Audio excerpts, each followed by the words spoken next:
ストムはこうでなくっちゃ。間違いいっぱいの自動車選び、ヒラリー男爵です。今日は NBOX のマイナーチェンジ。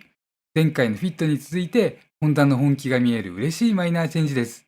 本気っていう意味は、買ってくださいとユーザーに寄り添う姿勢。これからの希望だって感じられて、すごく嬉しいです。動画では変更点はさらっと、その分自分の意見、ネットの意見などをじっくり盛り込んでいきます。では、主たる変更点と価格の整理から。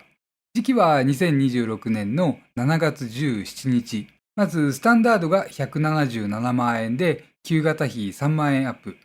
カスタムはフロントデザインの大幅変更を伴って200万円前後。これが7万円の上昇になります。そして一番人気であるカスタムターボが244万円。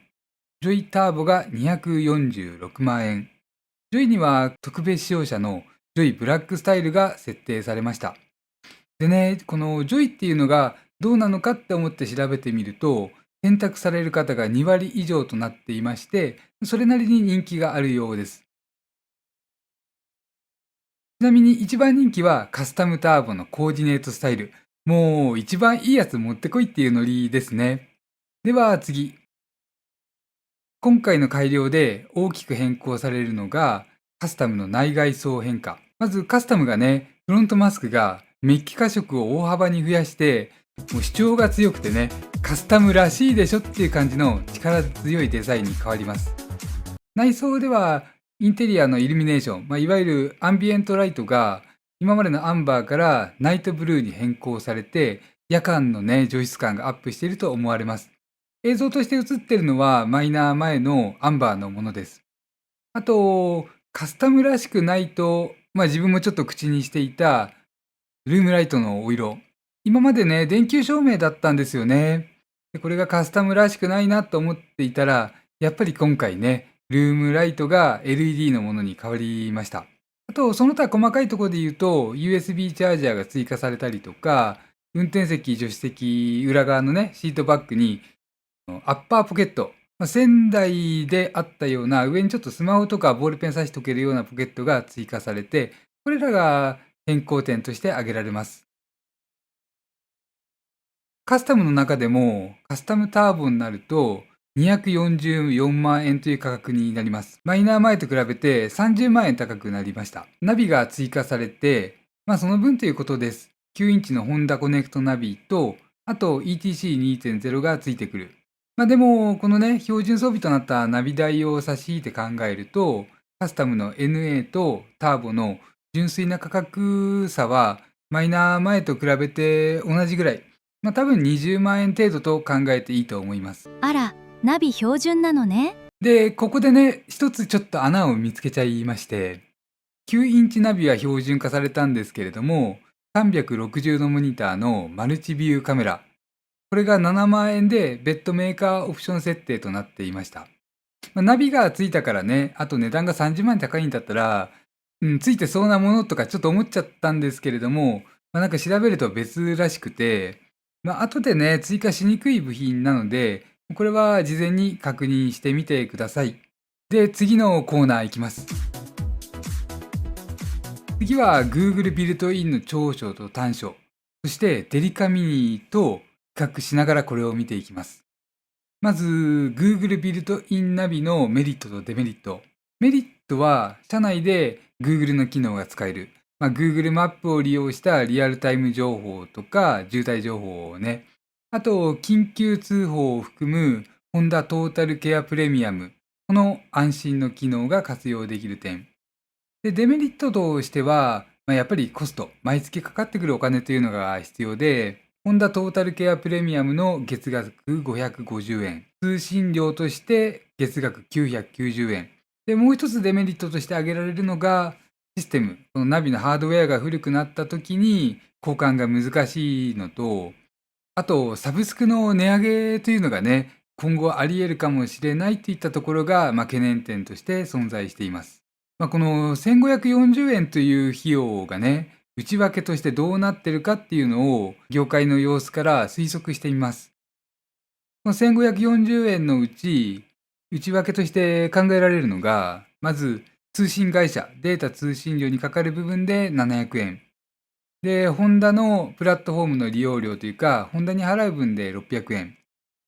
そして、あと一つちょっと難しいのがね、Google へのライセンス利用料300円。これが車1台登録した時にまとめて払って月額300円相当になるんじゃないかなっていう予想なんですけれども、ちょっとね、この辺はわからないです。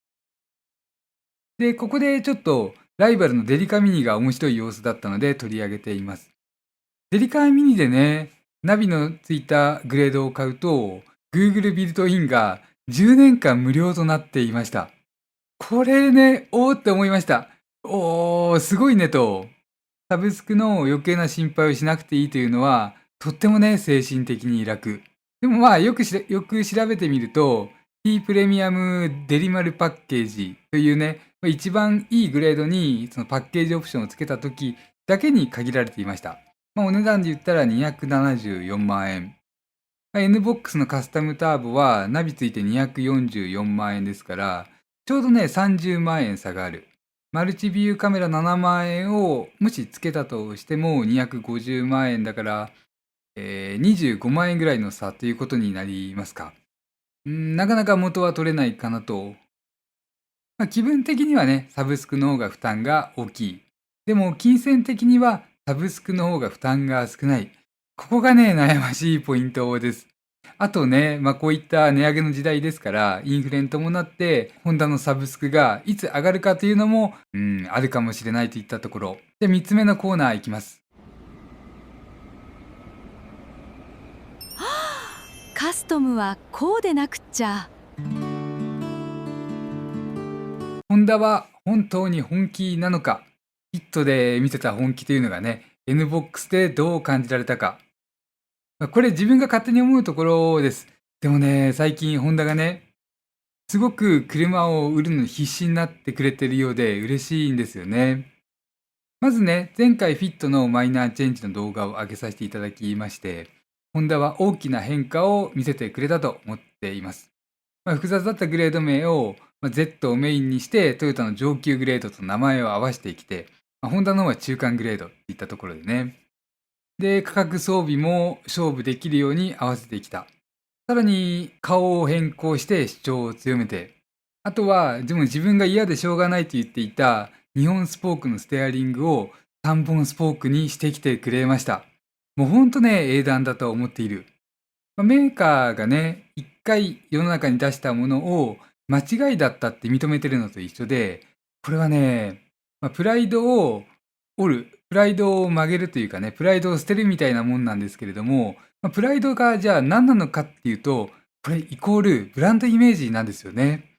なので、ホンダのブランドイメージを落としても、ブランドイメージを崩しても、売りに来てくれたとも言い換えられます。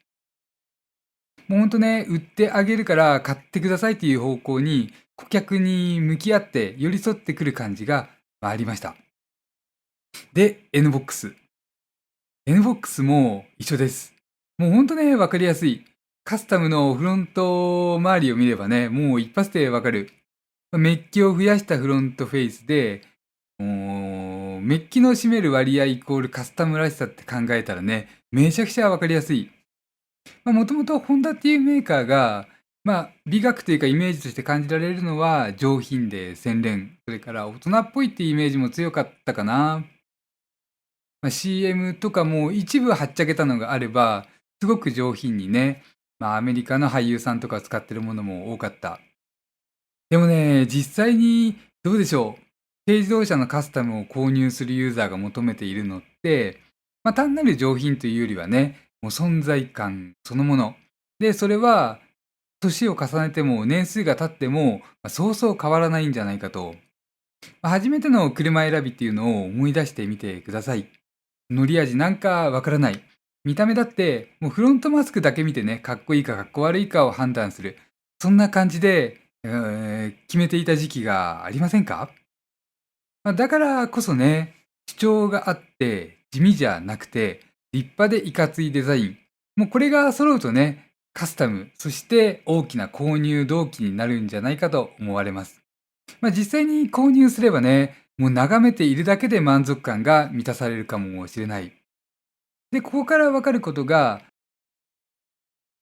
ホンダが一歩自分たちの考えを引いてね、実際に買ってくれるお客様の好みに合わせてきたっていうのが考えられます。次は先ほど取り上げたデザリングに関する部分。これがね、Google ビルトインを使っている輸入車のメーカーとか、あと日本でも他のメーカーでね、あんまりね、デザリングが使えるってことが書かれてなくて、もしくはどっかに小さく書かれてる程度だったと思うんですよね。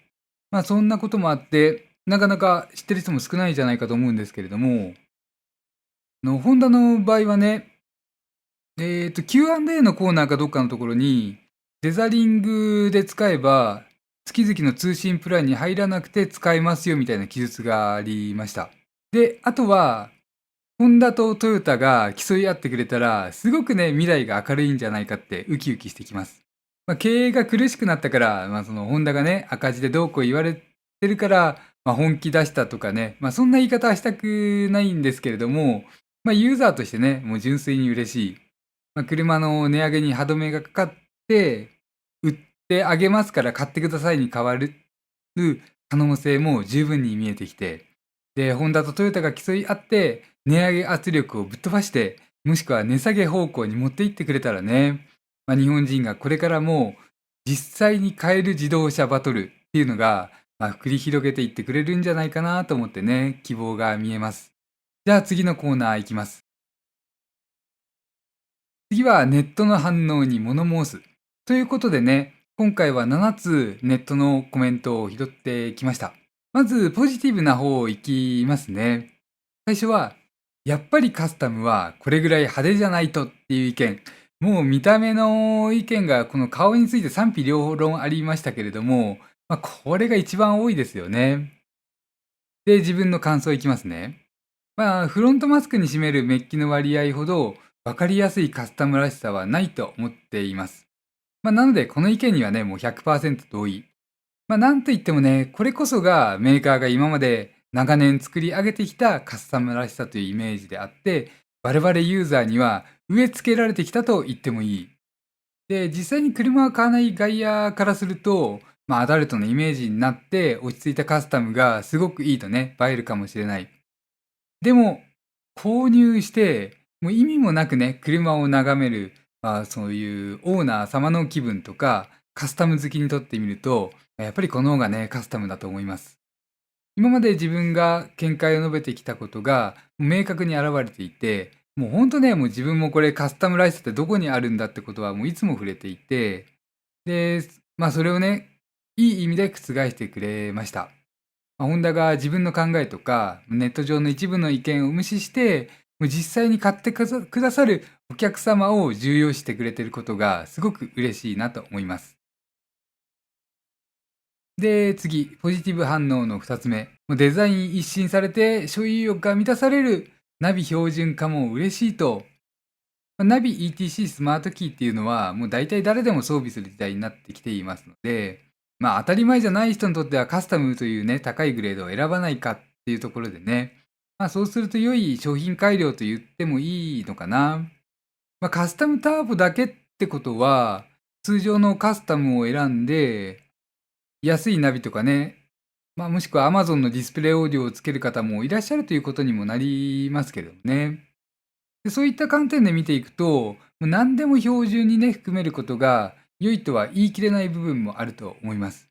自分を含む世の中の YouTuber とかマスコミたちが、これも欲しい、あれも欲しいってね、意見を言い続けてきたことで、車の価格が上がってきたという一面もあります。自分もあるんでね、もう誰しもあるんでしょうがないと思うんですけれども、そういったところから車両価格の値上げにつながっているとしたら、これはね、やめなきゃいけないなっていうのはね、思います。で、3つ目。ホンダの本気を感じる。経営市場をちゃんと大事にしてくれていると。これは本当そう思いますね。自分が今までこの動画を作る動機になったのもここ。一円したフィットもそうだし、今回の N ボックスもそう。で、この引き金は何だかって考えたときに、これはやっぱりね、赤字じゃないかっていうのがね、素直に思うところで、ホンダがね、2025年に大きな赤字を計上したというようなニュースになりました。実際はね、赤字をひとまとめにしただけというのが直感でして、具体的には EV 戦略の見直しで、それの損失をまとめただけかなと。日産の時もそうだったけどね、こういう数字の表面だけ見て騒ぐのは、大人の見方じゃないよねと。自分もね、会社で同じことして赤字まとめたりとか、青色欠損金の調整っていうのはね、どこでも、大企業でもやられてるみたいですから、いろんな都合があるんじゃないかなって思います。で、内部のことはね、わからないけど、考え直してくれたんかなっていうね、気がします。じゃあ次は、ネガティブな意見拾っていきますね。一つ目が、燃費が悪くなっているぞっていう意見がありました。これはちょっとね、もうこの場でいきなりアドリブで喋るわけいかないので調べてきました。すると、スタンダードで 0.1 キロ、ジョイで変わらず、カスタムで 0.3 キロ、カタログ燃費が悪化していました。これ自体はね、珍しいことじゃないです。もうマイナーチェンジとか、登場のタイミングでね、新しいグレードとか新型が燃費が悪化してるってことがね、もうよくある。で、今回もね、ジョイが燃費数値で変わらないということは、大人の事情なのかなと。で、この理由がね、何なのかっていうのは、恐れず推測します。結構角度高いんじゃないかと。で、考えられるのは3つ。1つは、国交省の検査が厳しくなりました。2026年4月から生産ラインのね、途中で抜き打ち検査っていうのが始まったみたいです。抜き取りっていうのかな、ごめんなさい、ちょっと言葉忘れちゃいましたけれども、そんなこともあって、メーカーとしたらギリギリを攻められなくなった可能性があります。で、2つ目が、検査時のマッピング裏モード。これがね、消滅したのかもしれない。自分もね、もう極限まで燃費走行した時に、それを動画で撮影してる時にぶっ飛んだ燃費出したいんで、もう特別なところを探るんですけれども、これがね、最近なくなったかもしれないっていうのがね、ちょっと感じているんですよね。本当の時速何キロの時にアクセル回路何パーセントで、極端にね、燃費、ガソリン含量が薄くなる領域っていうのが、なくなったかもしれない。で、あと3つ目。これはね、口にしていいかわかんないんだけど、燃費計測をね、するときに、車重と計測で、一部ね、係数によって測らずに導き出す部分があります。最も車重の軽いグレードと、最も車重の重いグレードを計測します。で、その中間の来る車っていうのはね、係数で導き出すというのが言われています。なので、グレード構成が変わったりとか、そういったことでカタログ燃費が変化するので、もしかしたら NBOX の場合、途中でジョイが出てきたりとか、あと今回ね、一番重いモデルが1000キロに達するそうなので、もうほんとそこが10キロとかの差だとしても、中間の部分でね、変化が出てきている可能性というのが考えられる。では次、ネガティブな反応を2つ目いきます。メッキ多すぎてオラオラ顔に戻っちゃった。おとなしいデザインの方が好きだったっていう話ですね。もうこれも多いですね。だったらマイナー前の NBOX はもっと人気で圧倒的でも良かったなとも思うんですけれども、とにかくね、このコメントは自分が好きで選んできたわけじゃないです。もう整合性取れなくなるからやめてくれって感じなんですけれども、担当してくれてる AI が、ちょうどね、これを拾ってきてしまった。なので仕方なく答えますね。すみません、仕方なくって言っちゃいました。世の中にはね、自由にコメントできる場所があって、何でも思ったことが言えますが、自動車メーカーは一人一人に合わせたオーダーメイドじゃないです。セミオーダーメイドだね。既製品を出して多くの人に合わせるのが自動車メーカーの仕事。なので、当然どんなものにも反対派の意見があると。でね、問題は SNS のシステム。実際に満足している人の声は大きくなりにくく、反論や文句が大きく目立って、いっぱいにね、広げられる。そういうシステムになっているんですよね。これはもうね、YouTube も一緒。なので、反論、反発の多い動画が伸びるようにできているというのがね、ちょっと悔しいところ。話それちゃいましたが、次いきますね。ネガティブ反応その3。値上げ幅が大きいのにデザインだけ派手になってどうするんだと。そうですね。厳しいね、今回みんなね。自分も単純にね、値上げをしないことが、現在のインフレの状況で可能なのかなって考えたときに、そんな甘い話はないだろうと思います。見えないところで何かしら削って、それが走る部分で明確にね、出てきてる可能性だって少なくない。大多数の人は気づかずに、詳しい人だけ気づくようなコスト削減の仕方を取ってきてる可能性も、なくはないというかね、0% ということは絶対ありえないせんから、このあたりフィットの動画で述べていますので、よかったらそちらをご覧ください。では、ネガティブ反応4つ目。デリカミニの10年無料の方が圧倒的にいいんだけど、NBOX はサブスクで嫌みたいなね、話です。これね、自分もね、最初はそう思いました。で、よくよく調べてみると、高額なパッケージオプションをつけたときに、初めてデリカミニのね、10年無料というのが生きてきて、やっぱりね、そんなに美味しい話はないと思いました。デリカミニがね、T プレミアムで10年無料みたいなね、CM だかバナーだかを出しているのを見たことがあって、でもよくよく見てみると、デリマルくんパッケージをつけたら、ナビがついてきて、この10年無料もついてくるみたいな感じだったと思うんですよね。で、ここは一長一短でもあって、月々の支払いではなくて、最初にイニシャルコストとして支払っちゃった方が、気持ちいいです。もうサブスクってすごく嫌なんですよね。自分は少なくともそう思う。でも冷静に損得勘定を計算すると、今回に限って言うと NBOX の方が安く収まるというのがね、先ほどのコーナーで述べた通りです。では5つ目のコーナー、まとめとおすすめのグレード分類。おすすめのグレード第1は NBOX カスタムターボ。イエーイ。